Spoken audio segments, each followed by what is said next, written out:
All right. Like I said, I haven't done this since like high school, so I'm trying to make sure that everything looks good. I don't look good personally, I know that, but uh, a lot of just really just unbelievable news that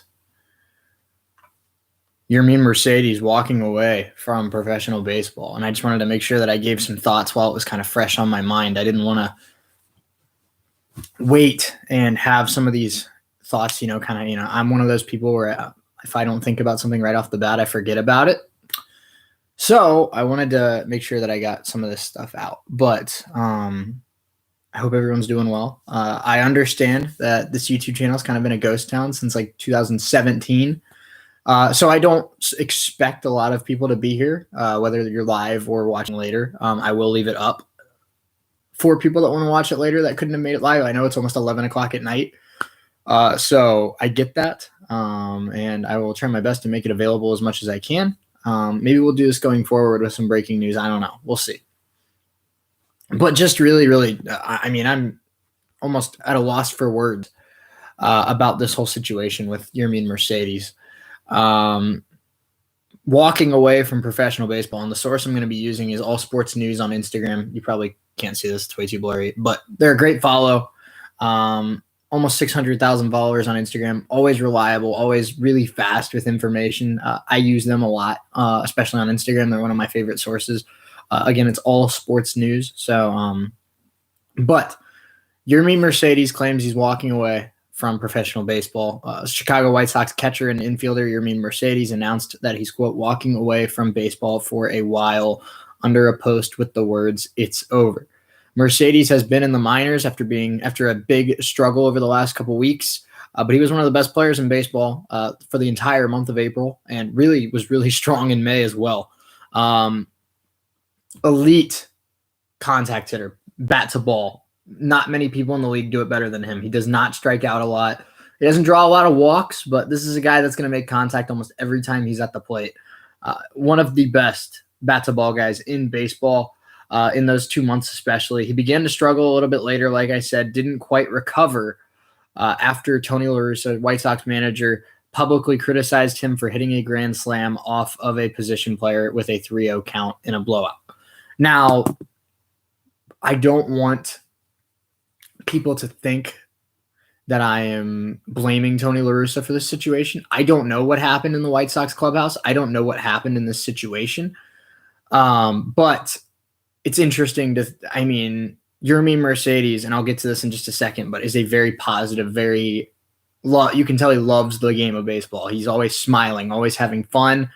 And I just wonder if it got into his head psychologically. I don't want to blame Tony La Russa for that. It might be that just Yermin Mercedes wasn't mentally prepared for this, for the day-to-day grind of professional baseball. And that's something that I will tell a story about with my job with the Dragons. I mean, I see it all the time. Professional baseball is such a day-to-day grind. It's so hard for these guys to stay locked in, stay focused, stay 100% committed to the game every single day. It is incredibly difficult. But like I said, what I'm worried about right now is the mental health of Yermin Mercedes. And it's because on this post on Instagram, he apologizes to those he, quote, failed, and gets extremely emotional. And that's something that, like I said, Yermin Mercedes is an extremely positive guy, an extremely guy that loves playing the sport of baseball. It's concerning to see that side of Yermin Mercedes. So, yeah, if you're just not joining, I appreciate you hanging out. I haven't used this channel since high school, so we're just kind of going with it. I didn't even know I was doing this until about 20 minutes ago. So as you can see, I'm literally chilling in my room. I probably look horrible, but that's why I'm in radio and not television. I just wanted to make sure I got some thoughts out there. I never played professional baseball. I don't have experiences in professional baseball, obviously, but I do work in the day-to-day with the Dragons, and I do see a lot of what happens in the clubhouse and a lot of what happens with some of these guys in minor league baseball especially, but also in the majors. It's an unbelievable sport, difficult wise, to play day to day. And again, Parker, one of my good friends, Parker Testa here, I appreciate, unsure what his mindset was, but I don't think you can fall off that quick, but with emotions, who knows? I tend to agree. I don't think this was a one event thing. I think it was, multiple things that kind of snowballed for Yermin Mercedes. But I do know, and it's kind of something that I'm getting into, is mental health and the stress and the anxiety and the depression that you go through as a professional baseball player, especially in the minor leagues, is absolutely brutal. Every single day, wake up, go to the park. If you get a couple hits, that's great, but you're in single A and nobody really notices, nobody really cares. If you go 0 for 4, you get booed by fans. It's a brutal lifestyle that these guys sign up for, and you're not making a lot of money to do it. So it's not, the glam and the fame that some people think it is until you get to the top. And that's what I think. Something that's unique to Yermin is he spent almost 8 full seasons in minor league baseball. This is a guy that had to claw, had to fight his way to finally get a shot. And he was playing extremely, extremely well, and goes through a slump. And, has a couple things happen, and we don't know how big of a deal those things ended up being. But for a guy that spent that much time trying to get to that top level, get to that top of the mountain, and you get to the top of the mountain, I'm sure he was just absolutely, through the roof excited to finally get there. And then it's not working the way you want it to work. It's not going the way you want it to go. He might just have been one of those guys that couldn't handle it. And that's unfortunate to say. And I don't want this to be the end of the career of Yermin Mercedes.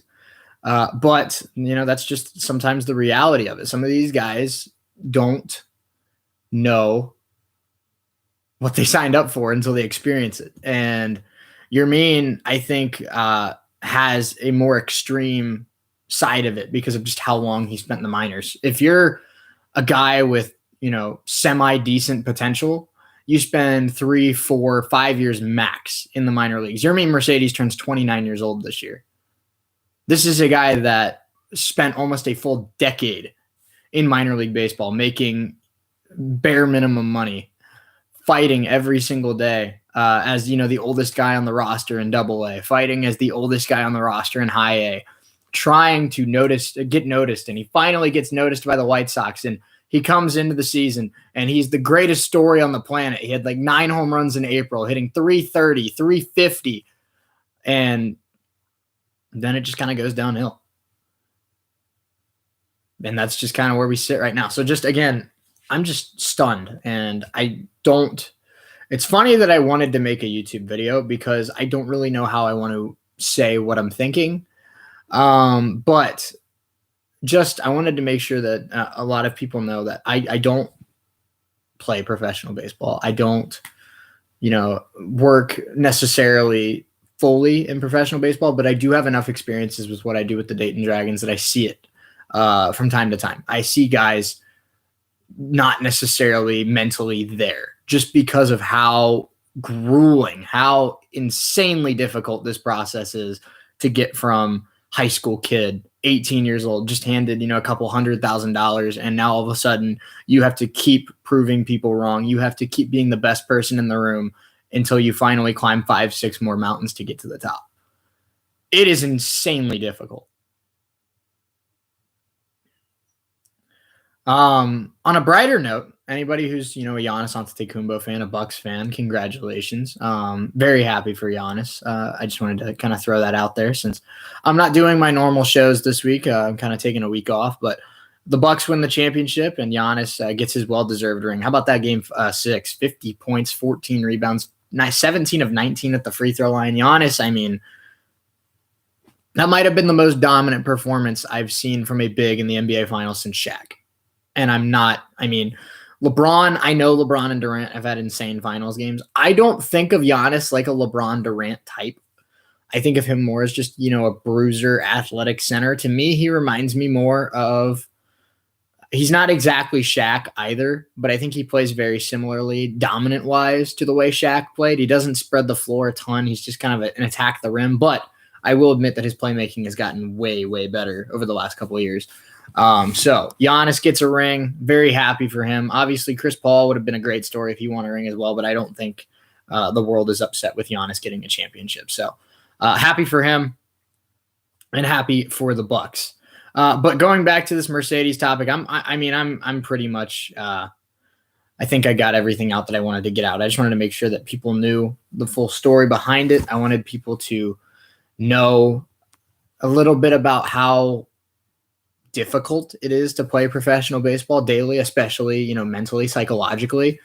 And I want people to know that this is just the reality of sports now. I think that we're going to see more and more athletes realize that although they're insanely gifted athletically, that they might not be willing to put up with the stress and the anxiety and the depression that comes with being a stud athlete, that comes with being a 5-star recruit, that comes with being, the big dog on campus, that comes with being all these expectations, all of these eyes on you. And sometimes it just ends up being too much. And that might've been what happened here in the case of Yermín Mercedes. And I want people who are watching this to know, I don't know any more information than anybody else does. I know that he's walking away from that Instagram post, and I know that the White Sox have heard about it. I know that they haven't heard from him yet. But I don't want it to sound like I know something that people don't know. That's not the case. I think that I offer a semi-unique experience with what I do with the Dragons about just kind of some of the stuff that you can see from these minor league baseball players. And I think that Yermín, like I said, spending 8 years in the minors, it just might have been too much of a toll on him overall, psychologically. And I hope that he gets the help that he needs. And I hope that he ends up deciding to play baseball again, because I think he's way too talented to walk away like this. But at the same time, I know that it's so important to put yourself first, no matter what situation, whether it's sports, whether it's life, whether it's school, whatever. Sometimes you just got to be selfish and put yourself first. So I wish the best for Yermín. I appreciate everyone hanging out. Like I said, this is just something really spontaneous, really quick. And I know, like I said, this YouTube channel has been a ghost town since I was 17 years old. So I don't expect a lot of traffic on this. But maybe it's something I could do going forward with, trade deadline moves and with big stories and stuff like that. I love talking sports, and people who know me know that. And I love hearing other people's thoughts as well. So if you have any thoughts on Yermín Mercedes, feel free to let me know. My Twitter is at ESPN Shea Neal. My Instagram at SheaNeal01. That's spelled SheaNeal. I appreciate you all hanging out. I hope you have a great rest of your night, and we'll talk soon. But until next time, I will see you when I see you.